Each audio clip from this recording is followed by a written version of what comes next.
Hola, buenas tardes. Buenas tardes, doctor. Hola a todos. Van a disculpar, me demoré Buenas porque tardes. estaba hablando con la jefatura. De repente algunos docentes ya les avisaron o no les avisaron. Va a haber una brigada de toda la universidad el 28 de septiembre, de este mes, de esta semana a la próxima semana. ¿Ya? En el barrio El Recreo, dice, por allá, por el del plan, pasándonos por allá. ¿Ya? Y estamos coordinando eso, así que por eso me demoré, ¿ya? Bien, comencemos. ¿Qué teníamos para ahora? Teníamos que avanzar, si no me equivoco. ¿Qué avanzamos la última vez? ¿Dónde están? A ver, administración y legislación. ¿Avanzamos el tema 6 con ustedes o no? Este es el grupo A, ¿no? Tema 5 es mercadotecnia. ¿Terminamos ese tema, no? ¿O todavía?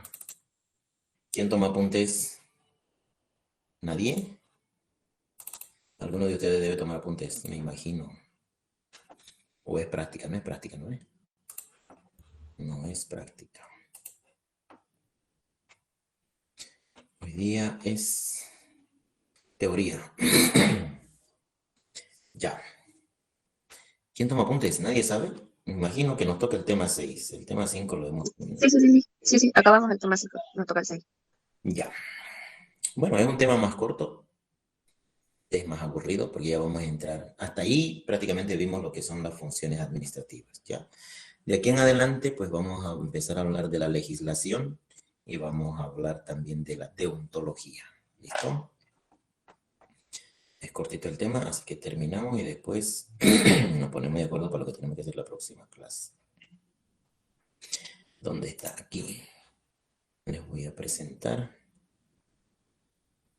mi pantalla.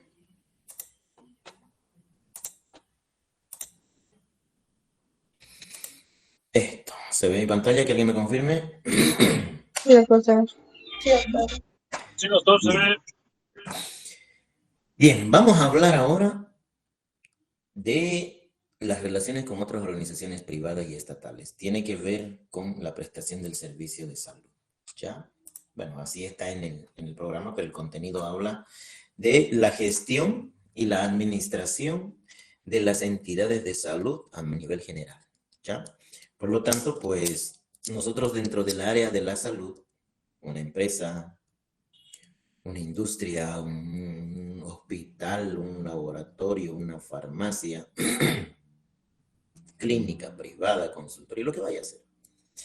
Pues por el ámbito de nuestras funciones, nosotros tenemos una relación de dependencia, ¿sí? Directa con ciertas organizaciones privadas y estatales, porque nuestro ámbito laboral pues tiene ese enfoque, ¿no? Podemos trabajar en el ámbito privado, podemos trabajar en el ámbito estatal, pero involucra algunas condiciones y situaciones más, porque estamos hablando de los servicios de salud, ¿ya? Y los servicios de salud están o funcionan bajo una autoridad directa en todo el territorio nacional. Entonces, desde ese punto de vista lo vamos a enfocar este tema, ¿ya? No es tan largo, pero como les decía, es más tedioso porque se trata de normas y la constitución principalmente de lo que es la forma de administrar y de ejecutar los planes que tenga el país, ¿ya? Todas las empresas, privadas y públicas, todas, sin excepción, pues que brinden obviamente atención en salud, ¿no es cierto? Componen o conforman el Sistema Nacional de Salud, sean empresas públicas, sean empresas privadas, sean fundaciones o ONGs y sean instituciones religiosas o incluso naturistas, ¿ya? Ya están reconocidos como una profesión la medicina natural o tradicional. Pues este sistema nacional de Bolivia, que es el sistema de salud boliviano, que está compuesto por todas las entidades que brindan servicios de salud, promueve la prestación de servicios a toda la población en su conjunto, tomando en cuenta un principio básico, lo que es la equidad y la accesibilidad. ¿Ya? Eso es lo que promueve el sistema nacional. Que teóricamente lo vamos a analizar, aunque en la realidad sabemos que muchas cosas de esto no se cumplen. ¿Ya? Pero, ¿qué se va a hacer? La teoría es lo que está ahí. Este Sistema Nacional de Salud de Bolivia está organizado por dos grandes sectores, como lo dice ahí, el sector público y el sector privado. ¿Ya? Entonces, hay empresas que brindan servicios en salud del sector público, como las cajas, los hospitales, los centros de salud, los de primer nivel, los de segundo nivel, todos ellos. Pero también hay otro gran porcentaje de empresas privadas, ¿no?, que brindan también servicios de salud. Hay hospitales privados de tercer nivel, hay de segundo, hay de primero, hay consultorios, ¿no es cierto?, clínicos. Pero, tomando en cuenta estos dos sectores, la autoridad que regula y rige la prestación de servicios en nuestro país es el Ministerio de Salud y Deportes, ¿ya? Pues hay una gran diferencia en cuanto a la prestación de servicios por el sector público y por el sector privado. Vamos a hablar un poquito primero del público, ¿ya? El sector público, que es el que depende de manera directa del Ministerio de Salud, porque funciona con recursos del Tesoro General de la Nación y con aportes de otros países, pues no ha tenido y hasta ahora no hay el alcance necesario en cuanto a cobertura de estos servicios públicos, ¿sí? Solamente hay una pequeña parte de la población que cubre el sector público, los hospitales públicos, las de segundo nivel, los de primer nivel, y las cajas, ¿ya? Y las cajas de salud. Por lo tanto, hay mucha población que queda desatendida o que no puede acceder a un servicio de salud. Una gran mayoría, se habla aproximadamente del 20% que solamente tendría acceso a estos servicios. Dentro de la prestación de servicios del sector público, hay un tipo de servicio específico, obviamente, por reconocimiento de la parte laboral y empleadora sobre el esfuerzo que pone el trabajador, y obviamente como el trabajo puede incidir de alguna manera en el estado de salud de los trabajadores, es que en nuestro país también se ha implementado, junto con el sector público, el subsector así llamado de seguridad social a largo plazo, ¿sí? El seguro social, ¿no es cierto? Este seguro social obligatorio que generalmente cubre a las personas que tengan una relación de dependencia, ya sea en una empresa privada o en una empresa pública, ¿sí? Todo trabajador que tiene ítem o que tiene un contrato indefinido, contrato temporal, debe ser asegurado, ¿no es cierto? Deben conocer algunos. Pues esos seguros, que generalmente son obligatorios, es a largo plazo porque mientras trabaje la persona, pues va a gozar de ese beneficio. Pero también hay otros seguros a corto plazo, como precisamente el SUMI, el SPAN, ¿sí?, que también son parte de este subsector de seguridad social. Pero aún así, tomando en cuenta a los beneficiarios de los seguros a largo plazo y a corto plazo, pues la gente o la población cubierta con ese beneficio solamente, como dice ahí, llega al 28.4% de la población. ¿Qué quiere decir eso? Que por cada 100 personas, solamente 28 tienen algún seguro en alguna caja, ya sea de manera particular o de manera social, porque trabaja en una empresa o porque se aseguró en alguna empresa, ¿no es cierto? Por lo tanto, las personas independientes, las que nada tienen que ver con un empleo, generalmente se quedan descubiertas de este beneficio. Esas personas que no son cubiertas por el beneficio, pues acuden a los centros privados, ¿no es cierto? A los hospitales, clínicas privadas, servicios privados, dice. Pero tampoco accede toda la gente. El sistema privado solamente alcanza al 10% de la población. O sea, por cada 100, 28 acceden al seguro público o al servicio público y 10% acceden a un hospital privado. Y obviamente los que vayan a ser atendidos en el hospital privado pues tienen que pagar el servicio por dinero propio o con su bolsillo, como dice ahí, ¿sí? Entonces hay un gran desfase en la prestación de servicios a la población boliviana. Eso pues va incrementando más el problema social, Porque como dice ahí, el 30% de la población no tiene más acceso a servicios de atención en salud que se le ofrece la medicina tradicional. O sea, 28 van a hospitales, 10 a clínicas privadas, 30% van a medicina tradicional. O sea, hay mucha creencia todavía sobre la medicina tradicional y no es mala, ¿no? Hay algunas cosas que sí puede tratar, ya lo ha reconocido la ciencia. Entonces serían más o menos como un 68%. Ese otro monto, pues no tiene ningún acceso, ¿sí? Estamos hablando más o menos como del 30%. 30-31% de la población que no tiene acceso a ningún beneficio. Que cuando lo amerita podría, por alguna condición ya de extrema urgencia, ¿no? Porque así por así tampoco va al hospital. Entonces, saber que tiene que acceder a ello, pues implica gastar dinero, ¿no? Y en ocasiones, u ocasionalmente, como dice ahí también, el Ministerio de Salud y Deportes puede contratar servicios sanitarios o hospitalarios de privados, ¿sí? Sin fines de lucro, sí.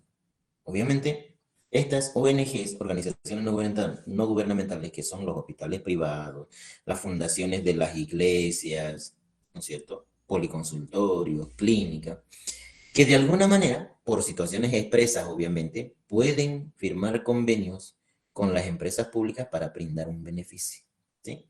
Como con el COVID, por ejemplo, han debido de ver. ¿Qué pasó con el COVID? Muchas personas en los hospitales públicos, los seguros llenos de enfermos y no había dónde más poner. Entonces, ¿qué hizo el ministerio? A través del CEDES y todo ello, pues contratar clínicas privadas para que cuiden a sus enfermos ellos. Y a un costo, obviamente, que le permita lucrar, pero que sea económicamente más barato para el gobierno, ¿no? Entonces, de alguna manera se pueden hacer convenios con esas entidades privadas también. Pero hay que tomar en cuenta que en el sector privado también hay una subclasificación, ¿no? Hay empresas privadas que buscan lucrar, hay empresas privadas que no buscan lucrar, como son las fundaciones, las ONG, la iglesia. Ellos no buscan lucrar. En cambio, los privados, que no tienen ninguna relación de beneficencia, pues ellos sí lucran, ¿no es cierto? Brindando su servicio. Pero de alguna manera pueden coadyuvar la prestación de servicios entre el sistema público y el sistema privado, ¿sí? ¿Y por qué se da ese desfase en cuanto a la prestación de servicio? Pues por el crecimiento de la población, ¿sí? Se considera que cada vez va cambiando la población en cuanto a su comportamiento, crecimiento y todo. Y eso hace también que el comportamiento de las enfermedades cambie y las necesidades, por ende, también van a cambiar, ¿sí? Obviamente que cuando hablamos de un servicio de salud es para proveer a la población. Y esa provisión de salud tiene que ser equitativa, tiene que ser oportuna, tiene que ser pertinente, ¿sí? Que brinde lo que realmente necesita la gente. Pues haciendo un análisis histórico demográfico en nuestro país, sin ir más allá, desde el 2001, por ejemplo, que fue el penúltimo censo, pues en esa época, en el 2001, según el censo que se realizó, éramos 10.027.254 millones de habitantes, ¿no? De eso, pues mitad hombres, mitad mujeres, ¿no? Aunque hay un 1% más de mujeres. Eso ha cambiado y ha ido cambiando paulatinamente y por lo tanto las necesidades educativas, demográficas son distintas cada vez. Aquí podemos ver, por ejemplo, el primer censo que se hizo después de la Revolución Nacional, ¿no? En 1976, sobre un total de 100 personas, esta es una distribución porcentual, ¿ya? Por eso tienen 100, 100, 100. Sobre un total de 100 personas, podríamos decir que el 41% son niños menores de 14 años. Los que están en edad laboral, que van de 15 a 64, están en el 54%, o sea, casi mitad y mitad. Y los mayores de 65, que ya se jubilan, se supone, pues están en un 4,21. En 1992 prácticamente se mantuvo, era lo mismo, no había ningún cambio, ¿sí? Los niños era la mayor riqueza del pobre y obviamente tenían hartos hijos, ¿no ven? Sus abuelos, sus tíos, deben saber cuántos tíos tienen, ahí está, el número nada más. Pero ya después, ¿sí? En el 2001, bueno, en 1982, que debería de haber, ¿sí?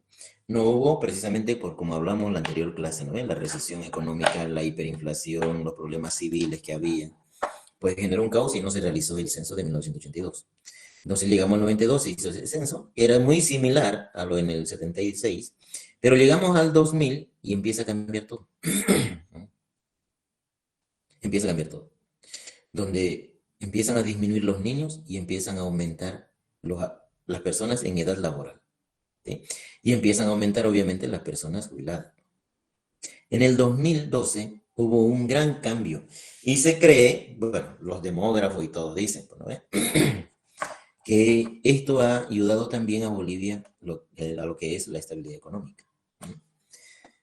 En el 2012 vemos que por cada 100 personas, por ejemplo, ya solamente hay 31 niños por cada 100. Ya rebajó, ¿no? De 41, 10 menos. ¿Y dónde se fue? Pues ahora aumentó la población económicamente activa, así se le llama. O sea, mientras más gente que haya trabajando, más conveniente es para un país porque genera movimiento económico. Pero también han ido aumentando los viejitos, con 6.2. Entonces aquí vemos cómo ha ido cambiando la población de tener más niños o casi la mitad de niños con respecto a los adultos, pues ahora hay una tendencia distinta. Va aumentando la población adulta y va disminuyendo los niños, ¿no? ¿Y eso en qué repercute? Si hablamos de sociedad, en su calidad de vida, en su desarrollo humano, en su proyección de vida. Y eso le facilita muchas cosas, obviamente. Ya no va a tener tantas necesidades como antes. Según este censo del 2012, pues hay diferentes tipos de pirámides poblacionales, ¿ya? Así se les llama.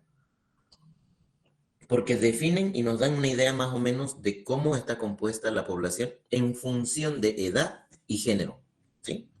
Edad y género. Ustedes ven aquí hombres, mujeres, hombres, mujeres. ¿Cómo era en el 2001? Pues se dice que los niños de 0 a 14 años era la gran mayoría, ¿no? Y sigue siendo una gran mayoría todavía. Por lo tanto, estos hasta los 15 años, pues tenían que vivir a expensas o tienen que vivir a expensas de los padres, ¿no? Que su alimentación, que su estudio, que su ropa, que su salud, todo es el padre porque obviamente por su edad están en relación de dependencia. Y el problema real era este, que habían muchos, muchos niños, pero no hay personal o población económicamente activa. ¿Qué quiere decir? No hay gente que vaya a trabajar. O de repente puede haber, pero no hay trabajo. Entonces eso provoca un desfase. Este poquito dinero que tenía que gastar la gente, ¿en qué lo va a gastar ahora? En pañales y leche. Bueno, en eso lo gasta. Y eso repercute en el índice de desarrollo. En el censo del 2012 ya se puede observar algún cambio. Algún cambio. Porque estamos ahí, ¿no? Por ejemplo, ha disminuido en gran medida la población infantil, de 0 hasta 9 años. El de 14 todavía está ahí, ¿no? Tiene que pasar otros 5 años más para poder decir que el de 10 a 14 ha bajado un peldaño más y está aumentando la población económicamente activa. Pero ya disminuyó. ¿Y qué aumentó? Si ustedes se fijan, aumentó la población económicamente activa. Estos sí pueden trabajar, pueden gestionar dinero y todo lo demás y para mantener su hogar, sus hijos y todo lo demás, ¿no? Entonces no va disminuyendo el gasto en cuanto a leches y pañales. No todas las personas compran porque ya no hay más niños.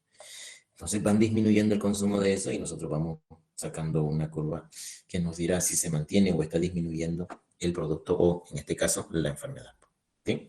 Según la manifestación de la población, por edad o por género. Para eso es importante saber cómo está compuesta una población.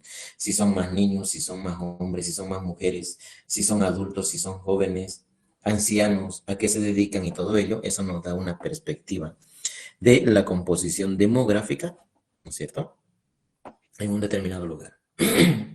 Entonces, pues este es el gran problema, la enorme cantidad de niños. ¿Cómo hacemos para regular el crecimiento poblacional? Habría que reducir las tasas de natalidad, pero no sabemos y no se puede aplicar eso en nuestro país, ¿no? Según ello, según esas necesidades, ¿no es cierto?, porque la población cada vez tiende a agrandarse, Pues el servicio de salud en Bolivia no tiene tanta influencia. ¿Sí? Dice ahí, Bolivia presenta los peores indicadores de salud en América Latina. ¿Y qué es lo que mide un indicador de salud? Se mide en función de la morbilidad infantil. ¿Sí? Una población, mientras más sana esté, mejor trabaja. Mientras más enferma esté, no trabaja. ¿Cierto? ¿Pero de qué depende? Pues de cómo ha sido su niñez. Si se alimentaba bien o se alimentaba mal. Entonces, era saber estudiar. Y, obviamente, en nuestro país hay una tasa de mortalidad, ¿sí?, del 54 por 1000. ¿Eso qué quiere decir? Que por cada 1000 niños, 54 mueren. Si lo sacamos en porcentaje, 5.4 niños mueren. Y se supone que un niño no debería de morirse, ¿no? Se supone. ¿Por qué se muere un niño? Porque hay problemas económicos, porque hay problemas sociales, hay problemas educativos, hay problemas alimentarios. Y esa muerte infantil es la que acarrea los grandes problemas sociales. Un niño no muere por así. Primero empieza la etapa de desnutrición. Si por cosas del destino esa persona no llega a morir, pues va a crecer así vamos a poner anemia. Va a entrar al colegio, ni para atrás ni para adelante, porque no se alimenta bien. Le va a costar, se va a cansar y por último va a renunciar. ¿Y qué hace? Aumenta la masa laboral, donde no tiene más perspectiva de superación, ¿no es cierto? Porque trabaja como operario. Entonces, esa tasa de 54 por 1000 es muy elevada con respecto a otros países. En Latinoamérica, de manera general, se encuentra una tasa de mortalidad infantil de un 22.2% por cada 1000 nacidos vivos. Eso quiere decir que todavía está muy alto, ¿no? Muy alto. No deberían de morirse 22.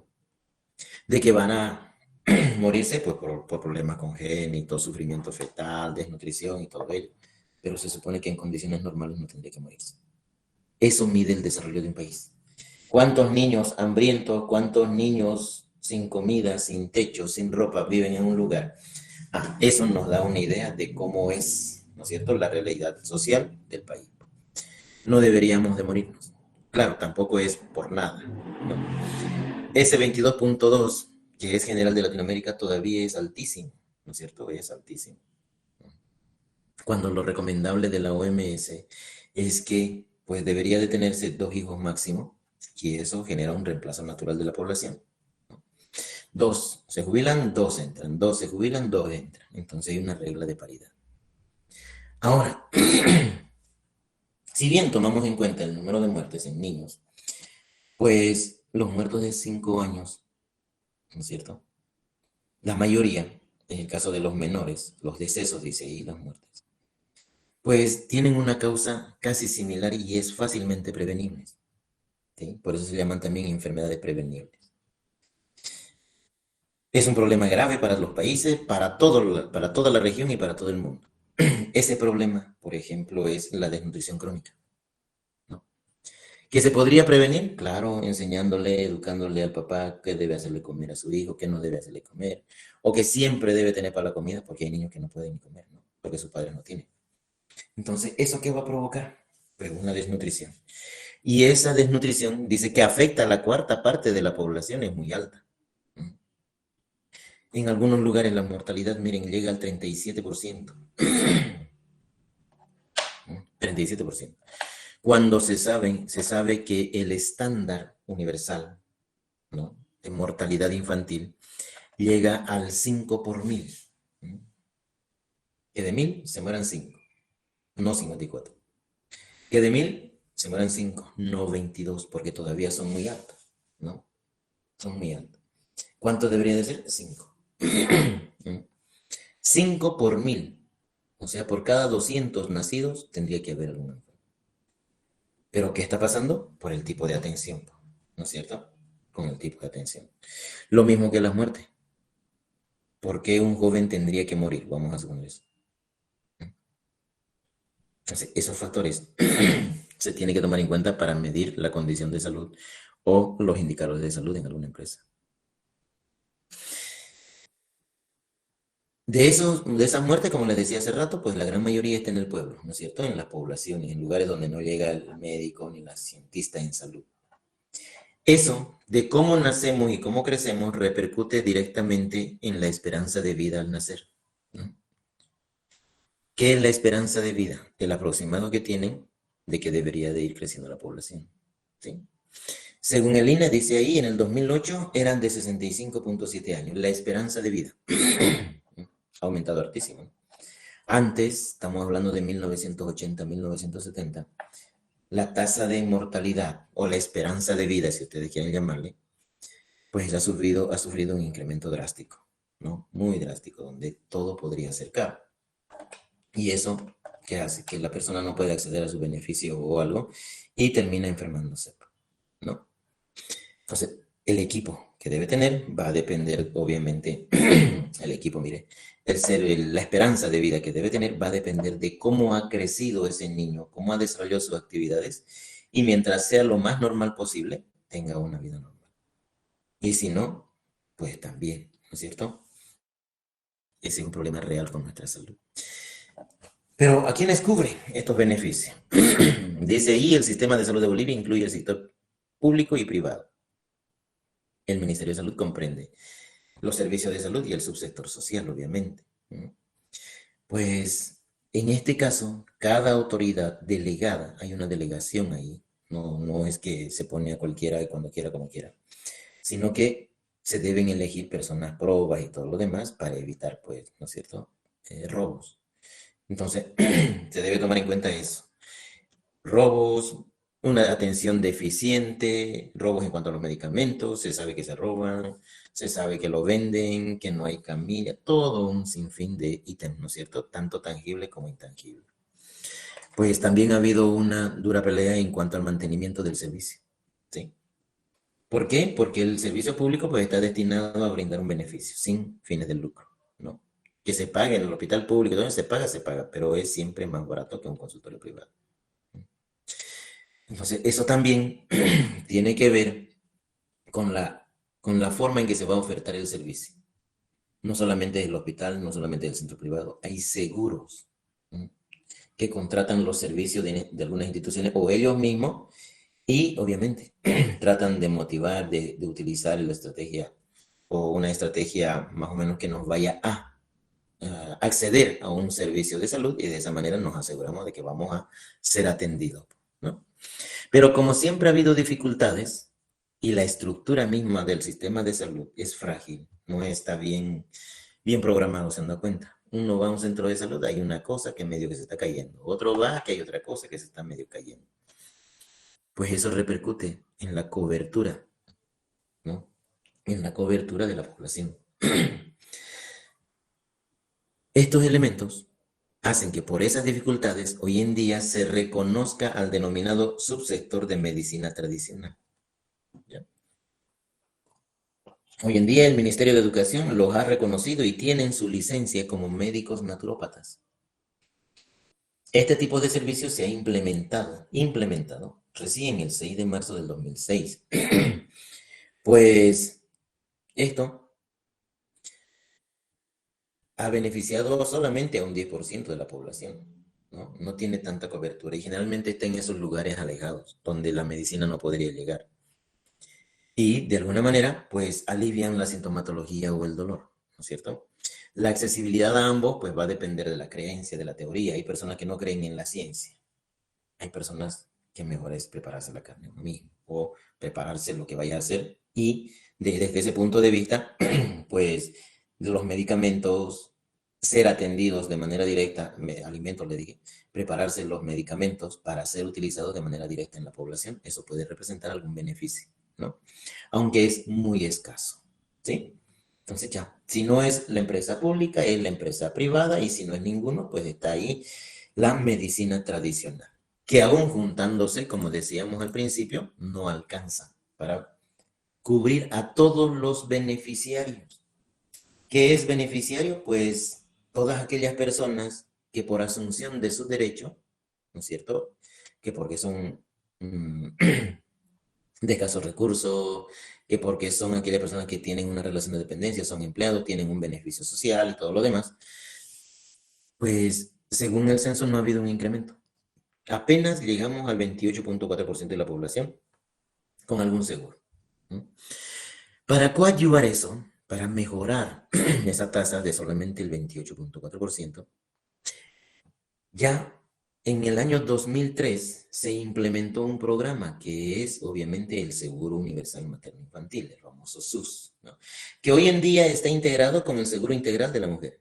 Es un seguro que abarca o cubre a todas las personas desde que nacen, desde los 5 años generalmente, ¿no es cierto? Y toda su edad, incluso está reducido a las personas en edad fértil, de 15 a 45 años generalmente. Pues con el SUMI todos los beneficiarios tienen que ser menores de 5 años. Y esto pues también tiene que ver con la atención a la madre en el embarazo. Entonces, eso hace de que si yo o si la mujer está embarazada, tiene que acceder desde qué momento hasta qué tiempo vas a acceder a eso, obviamente hasta que desembarace y el hijo tenga 5 años, pues ya no es beneficiario del servicio, ¿sí? Ya no es beneficiario. Dice también ahí que alrededor del 12% de los bolivianos con capacidad de pago utilizan regularmente los servicios del sector privado. O sea, no hay más, no quieren hacer cola, no quieren que les reprogramen, o es una emergencia o urgencia. ¿Qué le queda al enfermo o al pariente? Pues no te queda ir que al hospital privado, ¿no? Vas a perder plata y todo lo demás, pero hay una creencia de que te van a tratar la enfermedad. En cambio, en los públicos no siempre, ¿no? Esos son los beneficiarios de estos programas. ¿Cómo funcionan? Pues las empresas o el sector público de seguridad social, ¿sí? Funciona con recursos propios, ¿sí? Del gobierno nacional. Se llama Tesoro General de la Nación. El TGN financia el 80% de todos los servicios de salud públicos. Servicios de salud público, hospital de segundo, tercero y primer nivel, ¿ya? Pues de todo ese dinero, ¿sí? De todo ese dinero, la gran mayoría es gastado en gastos corrientes. ¿Qué quiere decir gastos corrientes? Pago de personal, infraestructura, materia prima, lo que necesite para ganar dinero a la empresa. Y solamente el 20%, dice, provino de fuentes externas o proviene de fuentes externas, como son el gobierno de Holanda, el gobierno de Alemania, son los principales donantes de recursos para específicamente gastos de inversión. Quieren implementar un hospital, pues con esos recursos que da el Fondo Monetario Internacional se podría ejecutar, ¿no? Ahora, obviamente que ese gasto en salud que hay en Bolivia, ¿no es cierto? Que es la persona que en la mayoría de las circunstancias va a ir y va a ser atendido en el hospital público. Pues de toda la gente que tiene que cubrir, también hay otro problema. Dice ahí, se van en el sistema público, obviamente, el 68% del dinero que habían separado para asegurar el funcionamiento. El 60%, dice, de los recursos públicos, finalmente en el gasto privado es en su mayor aporte o parte del gasto del bolsillo, que es del 82%. ¿Qué quiere decir esto? Que la empresa pública recibe dinero, pero lo gasta en mayor proporción en pago de personal médico, enfermera, odontólogo, bioquímico y todo ello, ¿no es cierto? Y en insumos. En insumos. Donde la necesidad no es tan importante ni imperativa, ¿no es cierto? Ustedes ven, van a un hospital privado, más público, tienen que hacer cola. Van a un centro de salud, tienen que hacer cola. Y lo sacan a la calle, más todavía hacer cola. En cambio, con el sector privado, bueno, ahí sí va a gastar de su bolsillo, en el sector privado. Pero también tiene que tomar en cuenta que de ahí va a salir, pues, las utilidades y la ganancia. Entonces, ¿dónde invierte más el empresario privado? No en pagar personal, invierte en infraestructura, equipamiento. Por eso tienen, o muchos hospitales privados tienen mejores condiciones que los de la caja, o del servicio de público, ¿no? Como el Japonés, el San Juan de Dios, el Hospital de Niños, hospitales de segundo y tercer nivel, ellos no tienen ningún vínculo con el jefe, con el jefe, diré, con el gasto que tiene que ver en salud. Entonces, ellos gastan de su propio dinero, principalmente para brindar un servicio, en cambio el público gasta dinero principalmente para pagar personal e insumos. ¿Sí? Pues esos recursos, ¿sí? Esos recursos son planificados en los POA de cada año, ¿sí? Y según esos datos, pues también se distribuyen equitativamente en la función de los servicios que se tienen. Entonces, cuando nos referimos a un servicio de salud, nos referimos a la prestación del servicio, de la existencia o no de un centro de salud, de un hospital de segundo o de tercer nivel. ¿Sí? Pues según el Ministerio de Salud, obviamente, en el año 2008 también en esos informes hablaba de que hay una cantidad total de 3.233 establecimientos de salud en Bolivia. 3.000 centros de salud. De esos 3.233, el 81% están compuestos por hospitales públicos, ¿no? Centros de salud de segundo y tercer nivel. Y una gran parte de la población también, obviamente, pues es cubierta por la seguridad social, ¿no? Ahí dice el 5.6, aquellos que trabajan en empresas y que las hacen firmar por su seguro, ¿no? Por otro lado está el 9% de las organizaciones de la sociedad civil, o sea, tomando en cuenta asociaciones o servicios que tengan que ver con la complementariedad entre la atención de salud y el paciente. Y el 4% nada más de los recursos de los privados se puede destinar a la creación de otras empresas de otra índole. Mientras tanto, no hay relación entre sector privado y sector público, ¿sí? Y eso también desnudó pues grandes falencias en cuanto a los servicios de salud. Ahí lo dice, según la OMS, ¿sí? Bolivia cuenta 10.329 médicos, 18.000 y tantas enfermeras, 5.000 y tantos odontólogos. Entonces, ¿esto qué más o menos hay? Pues nos facilita que exista el personal calificado en el momento oportuno. Si bien se va a brindar un servicio que va a estar enfocado en la atención del médico con sus, en este caso con las enfermeras y los odontólogos, pues eso le va a dar un valor a la prestación del servicio, que sea oportuno. Y todavía hay falencias, ¿no? Porque según la OMS tampoco es que 1.2 médicos haya. No. Y por cada 1.000, ¿no? Cuando la teoría dice y la OMS dice también que por cada 1.000 debería de haber 5 médicos. Debería de haber 6, 7 enfermeras. Pero no hay, por problemas de los ítems, por problemas de los partidos y todo lo demás. Entonces, no, pero entonces, y tampoco, pues hay condiciones, ¿no ve? ¿Se acuerdan que la alcaldesa, la candidata a la alcaldesa nos ofrecía un médico por cada barrio? Imagínense cómo hubiese sido de caótico, ¿no? De repente en número, claro, pues cada médico en su barrio. Pero no lo vas a llevar y lo vas a dejar en la esquina. Necesitas un ambiente, ¿no? Un cuarto de 4x4, aunque sea. Pues eso es lo que demora también en la prestación de servicio. Faltan médicos, faltan enfermeras, faltan odontólogos. Por lo tanto, eso se ve afectado en la calidad del servicio, ¿no? Como falta eso, no me atienden bien. Y ya está. Hay un desencanto del beneficiario sobre el servicio de salud. Por eso cada vez es más selectivo, ¿no? ¿Quiénes facultan, quiénes regulan el funcionamiento del Sistema Nacional de Salud? Pues este Sistema Nacional de Salud se enfoca en 4 pilares o ámbitos fundamentales, ¿sí? ¿Qué es lo que busca el Sistema Nacional de Salud a través de ciertos documentos, normas y leyes, como está, obviamente, las normas que autorizan el funcionamiento de una empresa? Además que tiene que ver con calidez, oportunidad, empatía y todo lo demás. Entonces, pues cuando hablamos de la regulación, en cuanto a la prestación de servicios en salud, obviamente, pues hay una entidad nacional, ¿sí? La más grande que agarra o regula, vamos a decir, a los demás, ¿no es cierto? Esto corresponde al Ministerio de Salud y Deportes, o sea, es el ministerio el que va, verifica, regula si se están haciendo bien o se están haciendo malas cosas. También hay a nivel departamental, ¿no? Hay a nivel departamental.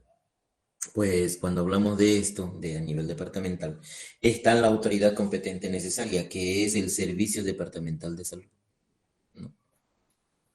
Este es el encargado también de regular y hacer brindar, ¿no?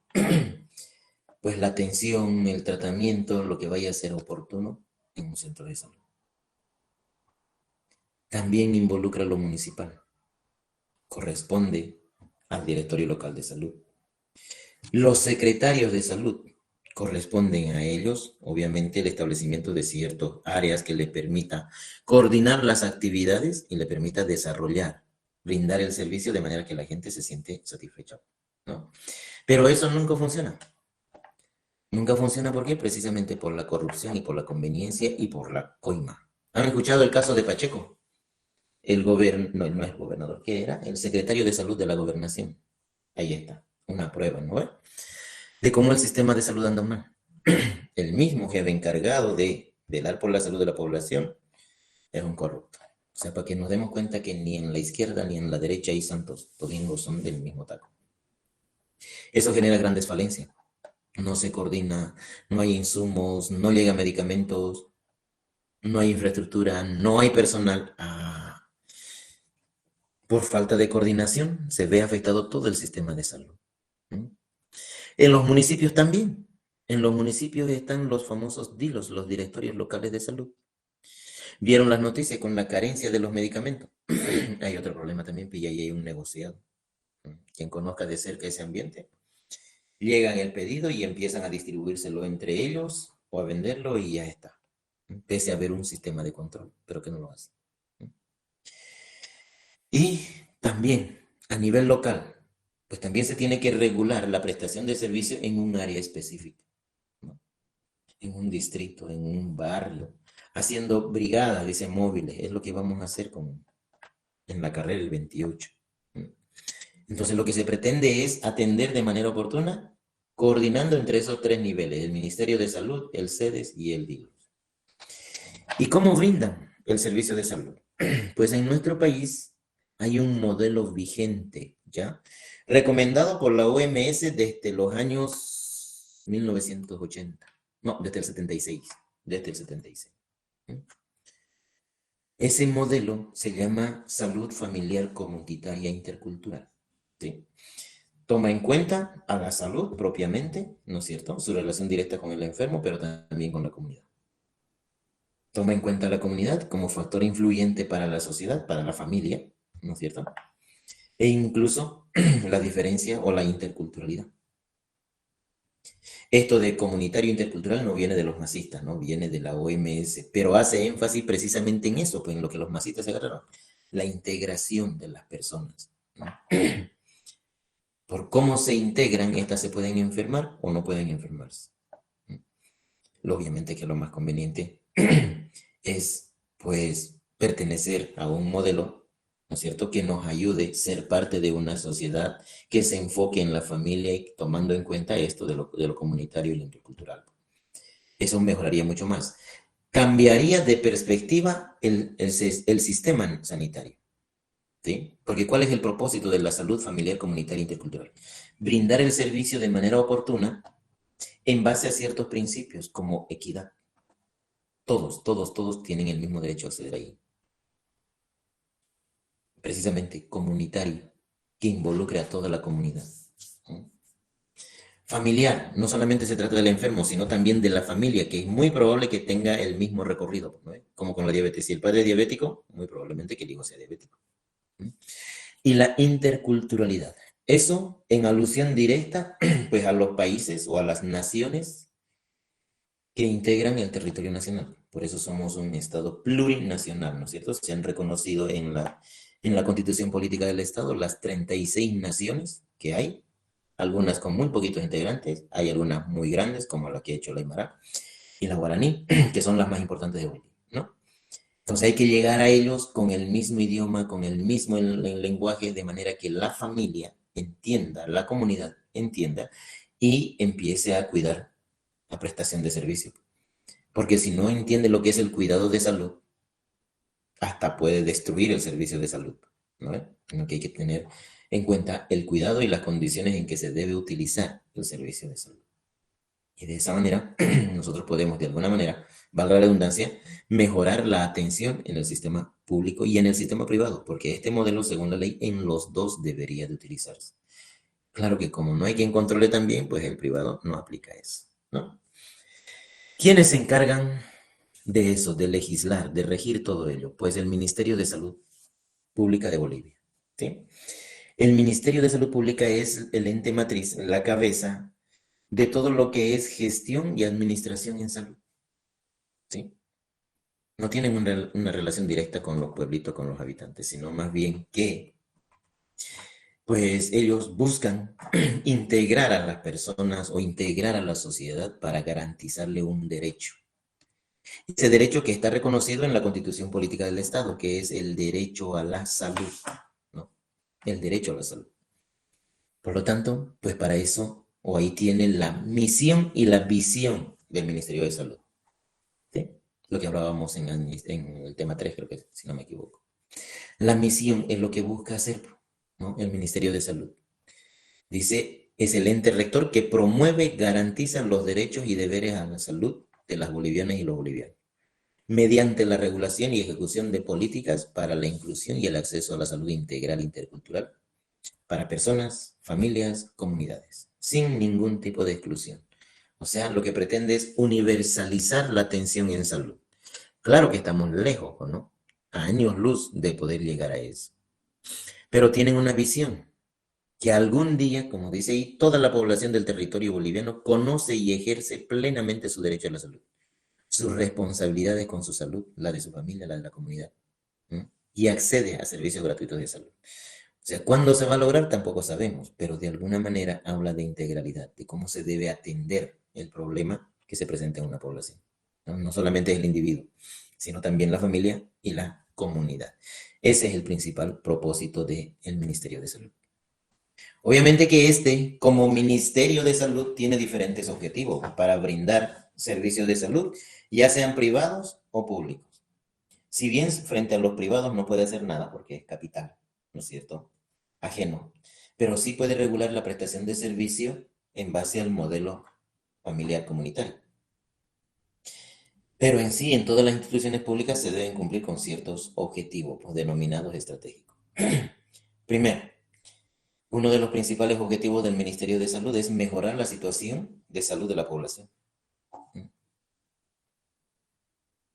¿Cómo lo va a hacer? Pues a través del mejoramiento de las prestaciones de servicio, ¿no? A través de la educación, porque no solamente es darle medicamento, sino también hay que darle atención, hay que darle infraestructura, hay que darle bienestar y calidad, ¿no? Eso es lo que falta en los servicios de salud. El objetivo estratégico 2, implementar el sistema único de salud. Es el que tanto discutían con el gobierno de Don Costas, ¿no es cierto? Pues hasta ahora medio que funciona. Todavía no hay los recursos necesarios, es más, nadie discute eso, ¿no?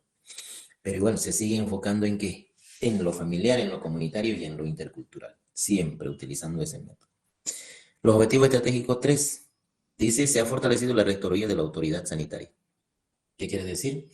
Que debemos tener en cuenta que las autoridades, los directores de hospital y todo lo demás sean gente proba, sean gente proba y que sepa qué es lo que va a hacer. El objetivo número 4, dice, la población ejerce sus derechos y obligaciones en salud. Eso es lo que busca. Y eso es lo que de repente nunca se consiga. Nosotros deberíamos de ir, cuando más o menos estamos sanos, voy a ir al médico. Una pequeña molestia para cerciorarnos de que no sea tan grave. Hay personas que toda su vida, cada semana les duele la cabeza. Y resulta que era porque su presión estaba alta. Ya no va a tener remedio. ¿No es cierto? 5. se han disminuido las brechas de recursos humanos en salud. ¿Qué quiere decir eso? Pues ante una carencia de personal en salud se ha aumentado, pero es muy irrisorio, ¿no? Cuando se dice que, por ejemplo, si hablamos de los recursos humanos, para todos esos centros, para los 3.233 que hay, debería de haber por lo menos uno o dos, ¿no es cierto? Que tengan la capacidad de atender, los recursos necesarios, interacción, tratamiento, ayuda, orientación del enfermo. Buscan mejorar el estado nutricional de la población. Ese otro mal ya lo decíamos hace rato, ¿no? ¿Cómo mejoro yo el estado nutricional? Asegurando la alimentación. Pero ¿cómo me aseguro la alimentación ahora? Habría que ver pues, a quién le compro, cómo le compro. Estaba de moda también el transgénico. Han visto que ya querían meter el alimento transgénico. Hay otros que se pronuncian en contra y hay otros no. Pero de alguna manera, pues mejorar, ¿no? Mejorar el estado nutricional. El complejo industrial farmacéutico también está relacionado o regido por el Ministerio de Salud. La entidad que aglutina o que agrupa a todas aquellas industrias o empresas que tienen relación con los medicamentos es la denominada AGMED, la Agencia Nacional de Medicamentos de Bolivia, ¿sí? Dentro de la AGMED hay otros programas, por ejemplo, el programa de medicamento esencial. Entonces, cuando hay un problema en el hospital se deben utilizar medicamentos esenciales, ¿no? Y eso hace de que se brinde, obviamente, la atención oportuna, mejorando el estado de salud. Objetivo 8. La población boliviana tiene acceso a terapias ancestrales y productos naturales tradicionales en el Sistema Único de Salud. ¿No? Y hay varios medicamentos. Han visto los que más conocemos, por ejemplo, el Armonil. El otro es se me fue. Ahorita les iba a mencionar. Echinacea médica, por ejemplo. Son extractos puros, ¿no? Entonces, de a poquito estamos volviendo a la medicina natural. Tradicional, no creo tanto, pero medicina natural. Y de esa manera, pues haría más accesible el producto o el tratamiento. Dice ahí, tiene acceso a terapias ancestrales y productos naturales. No solamente ellos, sino también tiene que tener acceso a los productos comerciales, ¿no? Y por último tenemos el objetivo estratégico 9, que habla de la gestión pública eficaz, eficiente y transparente. Esto pues de repente nunca lo logremos, ¿no? Mientras los políticos estén así y promuevan esto, pues no lo van a cumplir, ¿no es cierto? Se pretende ser eficaz, se pretende ser eficiente, se pretende ser transparente. De repente eficaz lo haga, pero eficiente y transparentemente no lo va a hacer y lo vemos todo el tiempo. Entonces que nos digan, es que hay un Ministerio de Salud transparente, no, pues algo medio raro está pasando, ¿no es cierto? Entonces hay que tomar en cuenta siempre eso, que o la legislación, o el mercado laboral, o el personal, o quién va a dirigir el servicio, pues eso puede hacer que se ocupe o que no se ocupe el servicio de salud, ¿sí? ¿Quiénes se encargan de hacer ejecutar esas prestaciones? Pues a nivel departamental se encuentra el Servicio Departamental de Salud. El CEDES, pues es una entidad descentralizada, ¿sí? Del Ministerio de Salud, obviamente, que rige todas las acciones a nivel departamental. Pero eso sí, no debe violentar lo que dice la Constitución Política del Estado. Simplemente tiene que regirse a cuidar la salud para después no verse afectada y por ende el servicio departamental de salud tiene que atender de manera rápida y oportuna, ¿no? ¿A través de qué vía? Pues el CEDES está a cargo de los centros de salud de tercer nivel, los hospitales de tercer nivel. El segundo y el primer nivel están a cargo, obviamente, de los municipios, ¿sí? Y el personal está a cargo, en su gran mayoría, un 80% está a cargo del gobierno central y el 20% que por recursos del HIPIC, de la cuenta del Diálogo 2000, así se le llama, pues brindan sus servicios conteniendo esos recursos que les facilitan la atención, ¿sí? Entonces el CEDES es el que se encarga de ejecutar lo que estaba planificado en cuanto a lo que es la cobertura, ¿no? Para el CEDES están también las redes de salud, red sudeste, norte o oeste, simplemente cumpliendo lo que es la Constitución Política del Estado. El CEDES debe coordinar y hacer cumplir todo lo que se tenga a disposición, ¿no es cierto?, de las autoridades. Y esto, supuestamente, como dice ahí, de manera que contribuya al bienestar social de nuestro departamento, bajo la tuición del Ministerio de Salud. Entonces, el CEDES, si bien es una entidad independiente, ¿sí?, pues en la parte logística de gestión de recursos y todo lo demás, no, tiene que hacerlo con el gobierno central, a través del ministerio. ¿Ya? Y bien, eso pues va a depender de cómo y en qué circunstancias se brinde el servicio. Para asegurarnos de que se brinde bien el servicio, hay o existe el denominado organismos de fiscalización del gobierno, ¿sí?, que actúan e intervienen en todos los niveles. Se supone que estas 14 entidades son las encargadas, como dice ahí, de controlar, de fiscalizar, que se esté cobrando bien, que se esté pagando bien, que se esté dando la atención necesaria, que el medicamento llegue, que no llegue y todo lo demás. Pues, ¿cuáles son los principales entes fiscalizadores en el gobierno que tenemos? Primero, el denominado control social, ¿no? Hay se me fue el nombre, el control social. Esa persona que ve y fiscaliza, se me fue la palabrita, hace un seguimiento, defensor del pueblo, ahí está. La principal cabeza del control social es precisamente el defensor del pueblo a nivel nacional. A nivel departamental, en muchas instituciones públicas principalmente, hay un control social, así se le llama. ¿Qué hacen o cuál es el fin de esta persona cuando se creó ese cargo? Pues se supone que iba a ir a los lugares donde se presta el servicio y ver si cumple con los criterios, con las necesidades, con el costo y todo lo demás para la población. Y que el gobierno solamente se enfoque en brindar esa atención. También otro sistema de control social están los consejos municipales. Los concejales son controladores, lo han visto en la tele, hay 1, 2, 3 que siempre paran denunciando, ¿no es cierto?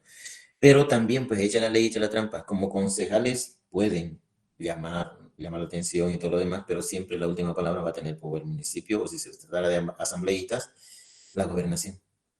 Cuando el consejo debería de ser el autorizado para decir, venga, queremos hacer esto, no al revés, ¿no? Otro sistema de control, la Contraloría General del Estado.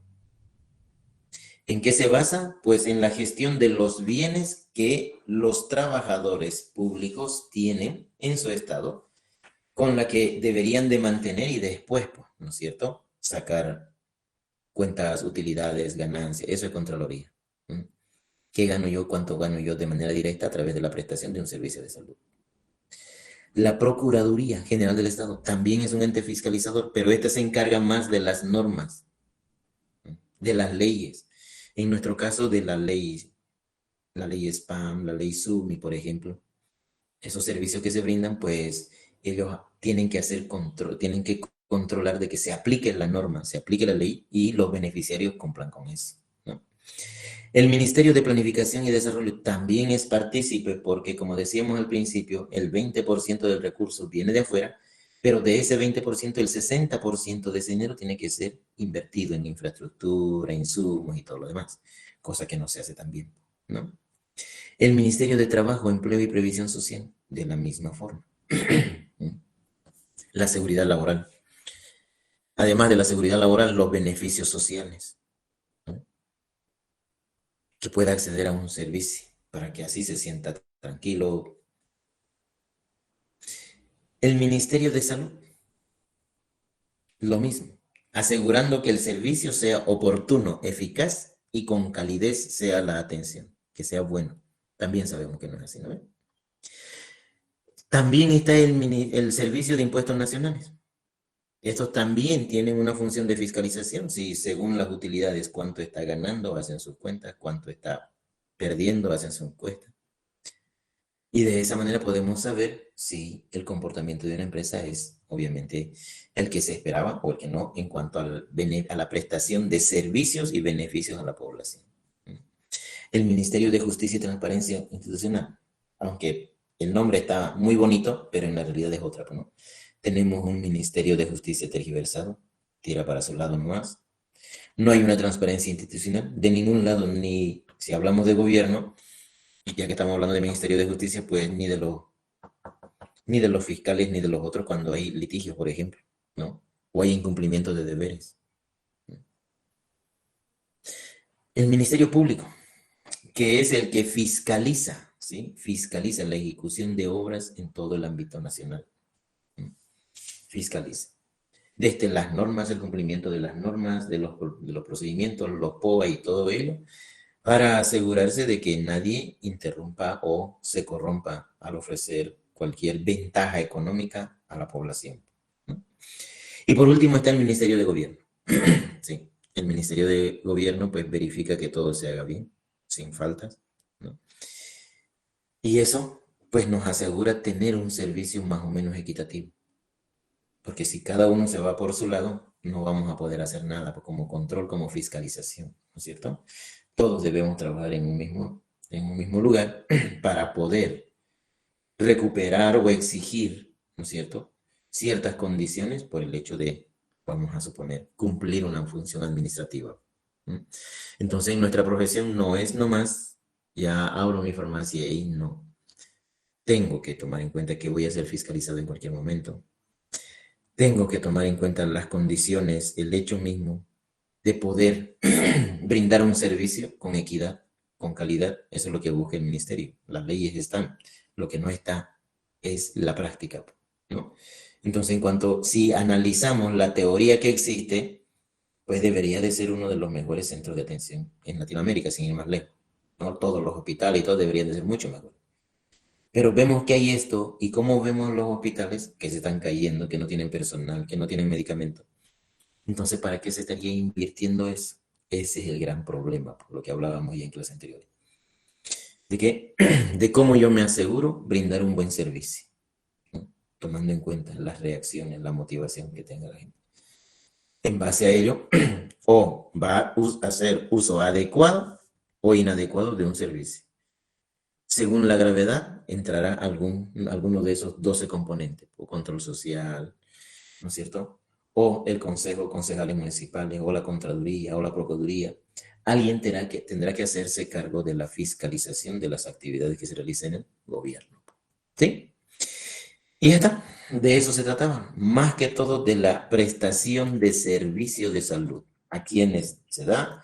¿Cuál es la deficiencia y la falencia? Podemos decir que prácticamente la mitad de la población en Bolivia no tiene ningún acceso a un servicio de salud por su condición, por su economía, condición social, lo que vaya a hacer, ¿no?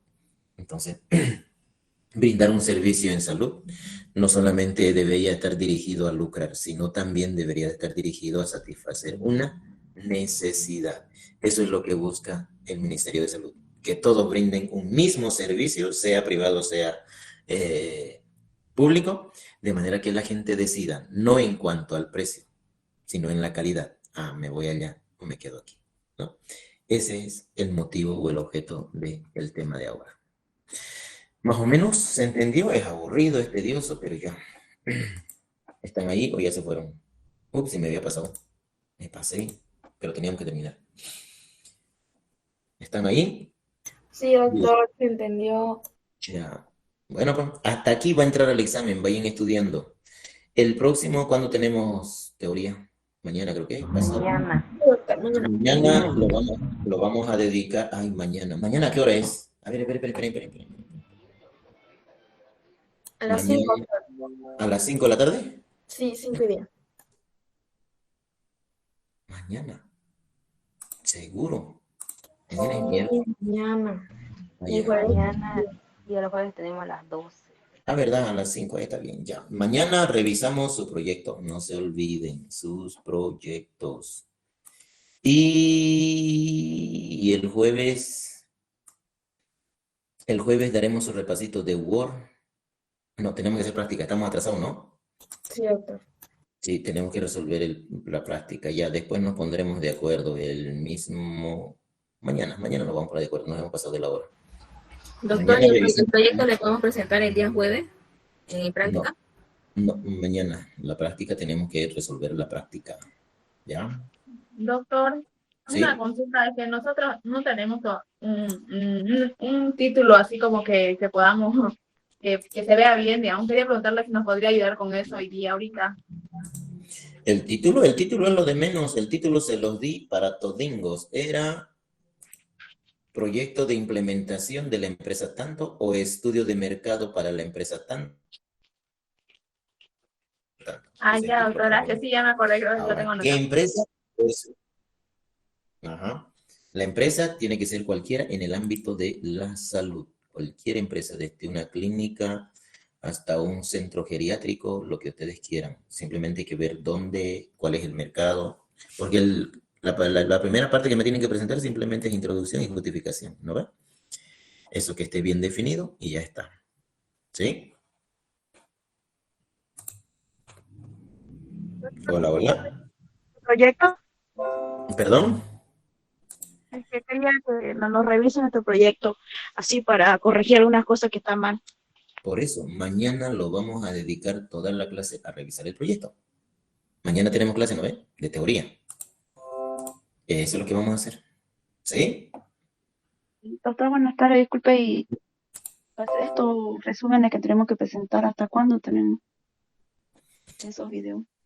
Y va a ser, bueno, mañana me iba a poner de acuerdo con ustedes hasta el domingo, máximo el domingo, los resúmenes y no. ¿Cuándo vamos a dar el repaso? ¿El jueves? No, el jueves tenemos que poner práctica, va a tener que ser la próxima semana, el lunes seguramente, o cuando, hoy día es martes, el próximo martes, en nuestro horario yo creo que vamos a dar un repaso. El repaso, no vamos a dar en otro horario, ¿listo? Pero nos vamos a poner de acuerdo mañana, mañana todo, ¿sí? Ya, Ya, doctor, doctor. gracias, hasta luego. Ya, listo, cuídense jóvenes. Hasta Nos luego, vemos. Chao, chao, chao. Hasta luego, doctor. Chao, chao, chao.